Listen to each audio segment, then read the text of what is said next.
Yo soy Isaías, hijo de Amoz, y mi vida estuvo marcada desde joven por el llamado del Dios Altísimo.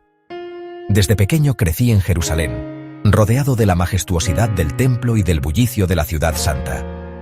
Siempre tuve una inclinación a observar lo que pasaba a mi alrededor. La injusticia de los poderosos, la idolatría del pueblo, pero también el clamor de los pobres y la esperanza de los que aún confiaban en el Señor. De joven era sensible, quizá algo reservado, pero tenía dentro de mí un fuego que no podía apagar. Buscaba a Dios en la oración y en la ley de Moisés. Un día, en el año en que murió el rey Uzías, tuve una visión que cambió mi vida para siempre. Vi al Señor sentado en un trono alto y sublime, y las faldas de su manto llenaban el templo.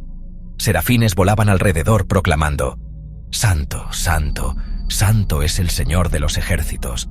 Toda la tierra está llena de su gloria». Yo temblé y clamé: «¡Ay de mí, que soy hombre de labios impuros y habito en medio de un pueblo de labios inmundos!». Pero uno de los serafines tomó un carbón encendido y lo puso sobre mi boca. Entonces escuché la voz de Dios decir: «¿A quién enviaré y quién irá por nosotros?». Y con el corazón ardiendo respondí: «Heme aquí, envíame a mí». En ese momento dejé de ser un joven temeroso y me convertí en un hombre dispuesto, aunque con la certeza de que mi camino sería difícil.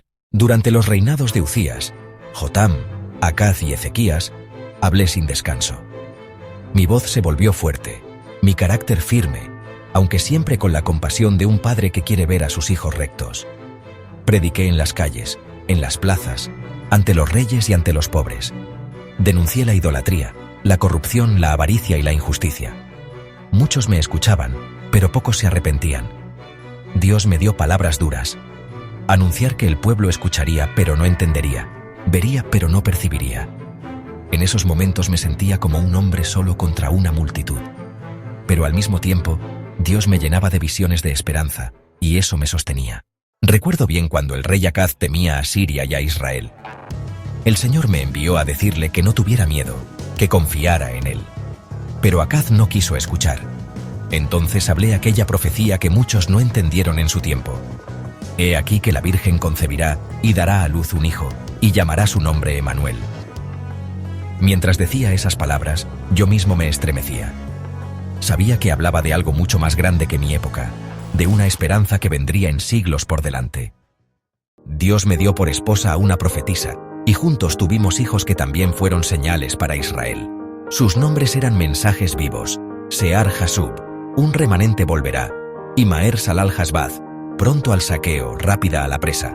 Como padre, me dolía darle a mis hijos nombres que anunciaban juicio, pero entendía que mi propia familia era parte del plan de Dios para hablarle al pueblo. Cuando los asirios amenazaban con destruir Jerusalén, vi el miedo en los ojos de mi pueblo. El rey Ezequías buscó mi consejo, y yo oré por él. Dios me dio palabra de victoria. El ejército de Senaquerib no entraría en la ciudad. Y así ocurrió. El ángel del Señor hirió al campamento asirio, y Jerusalén fue librada. Ese día sentí una mezcla de gozo y humildad. Yo sabía que no era por mi poder, sino por el Dios vivo que me había escogido como vocero. Pero también recibí visiones que me conmovieron hasta las lágrimas. Vi al siervo del Señor, despreciado y desechado, llevado al matadero, cargando con nuestros pecados y enfermedades. Esas visiones me quebraban. A veces lloraba solo, preguntando cómo podía el Dios eterno permitir que su siervo sufriera así. Pero también vi la gloria después del sufrimiento, la salvación para todas las naciones. Yo sabía que estaba hablando de alguien que vendría mucho después de mí: el Mesías. Con los años me volví un hombre de rostro marcado, cabello canoso, mirada profunda. Aún así, mi voz no perdió firmeza. Mi corazón se volvió más tierno. Hablaba del consuelo de Dios, de cielos nuevos y tierra nueva, de la paz que un día cubriría la tierra como las aguas cubren el mar. Según cuentan, mis últimos días fueron bajo la amenaza del rey Manasés, que no soportaba mis palabras. Me persiguió, y terminé muriendo de manera cruel. Pero en mi interior había paz. Sabía que mi vida no había sido en vano, que mis palabras vivirían más allá de mi tiempo, y que el Emanuel vendría para traer salvación eterna. Así me describo: de joven, sensible, observador, con temor de Dios, pero algo inseguro.